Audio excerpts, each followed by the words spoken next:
Welcome to our series of History of Rockets. In our last episodes we discussed about amazing evolution of early rocket designs from ancient Chinese rockets to lethal Indian rockets and then early European rockets of 19th century. If you have missed our rocket journey, you can click the links in description. World War I and after. In the United States, meanwhile, Robert Hutchings Goddard was conducting theoretical and experimental research on rocket motors at Worcester, Massachusetts. Using a steel motor with a tapered nozzle, he achieved greatly improved thrust and efficiency. During World War I, Goddard developed a number of designs of small military rockets to be launched from a lightweight hand launcher.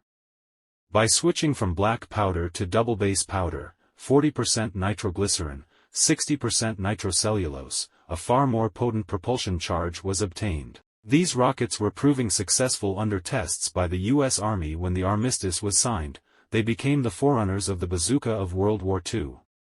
World War I actually saw little use of rocket weapons, despite successful French incendiary anti-balloon rockets and a German trench war technique by which a grappling hook was thrown over enemy barbed wire by a rocket with a line attached. Many researchers besides Goddard used the wartime interest in rockets to push experimentation, the most noteworthy being Elmer Sperry and his son, Lawrence, in the United States. The Sperrys worked on a concept of an aerial torpedo, a pilotless airplane, carrying an explosive charge, that would utilize gyroscopic, automatic control to fly to a pre-selected target. Numerous flight attempts were made in 1917, some successful. Because of early interest in military use, the U.S. Army Signal Corps organized a separate program under Charles F. Kettering in Dayton, Ohio, late in 1918. The Kettering design used a gyroscope for lateral control to a preset direction and an aneroid barometer for pitch, fore and aft, control to maintain a preset altitude. A high angle of dihedral, upward tilt, in the biplane wings provided stability about the roll axis. The aircraft was rail-launched. Distance to target was determined by the number of revolutions of a propeller. When the predetermined number of revolutions had occurred, the wings of the airplane were dropped off and the aircraft carrying the bomb load dropped on the target. The limited time available to attack the formidable design problems of these systems doomed the programs, and they never became operational. As World War II approached, minor and varied experimental and research activities on rockets and guided missiles were underway in a number of countries. But in Germany, under great secrecy, the effort was concentrated. Successful flights as high as 1 mile were made in 1931–32 with gasoline-oxygen-powered rockets by the German Rocket Society. Funds for such amateur activities were scarce, and the society sought support from the German army. The work of Wernher von Braun, a member of the society, attracted the attention of Captain Walter R. Dornberger. Von Braun became the technical leader of a small group developing liquid propellant rockets for the German army. By 1937 the Dornberger-Braun team, expanded to hundreds of scientists, engineers, and technicians, moved its operations from Kummersdorf to Peenemünde, a deserted area on the Baltic coast. Here the technology for a long-range ballistic missile was developed and tested. World War II.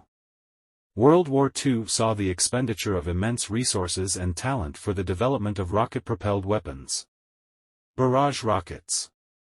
The Germans began the war with a lead in this category of weapon, and their 150 mm and 210 mm bombardment rockets were highly effective.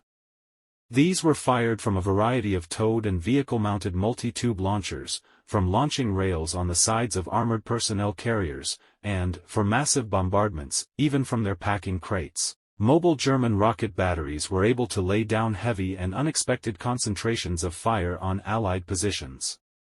The 150 mm Nebelwerfer, a towed, 6-tube launcher, was particularly respected by U.S. and British troops, to whom it was known as the Screaming Mimi or Moaning Minnie for the eerie sound made by the incoming rockets. Maximum range was more than 6,000 yards, 5,500 meters. A 5-inch rocket with an explosive warhead was developed in Great Britain. Its range was 2 to 3 miles. These rockets, fired from specially equipped naval vessels, were used in heavy coastal bombardment prior to landings in the Mediterranean. Firing rates were 800 to 1,000 in less than 45 seconds from each ship. A development of the U.S. Army was the Calliope, a 60-tube launching projector for 4.5-inch rockets mounted on a Sherman tank. The launcher was mounted on the tank's gun turret, and both azimuth, horizontal direction, and elevation were controllable. Rockets were fired in rapid succession, ripple-fired, to keep the rockets from interfering with one another as they would in salvo firing. Other conventional rockets developed in the United States included a 4.5-inch barrage rocket with a range of 1,100 yards and a 5-inch rocket of longer range. The latter was used extensively in the Pacific theater of war, fired from launching barges against shore installations, particularly just before landing operations, c.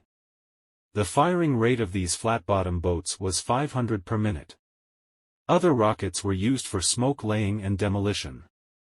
The United States produced more than 4 million of the 4.5-inch rockets and 15 million of the smaller Bazooka rockets during the war. As far as is known, Soviet rocket development during World War II was limited. Extensive use was made of barrage, ripple-fired rockets. Both A-frame and truck-mounted launchers were used.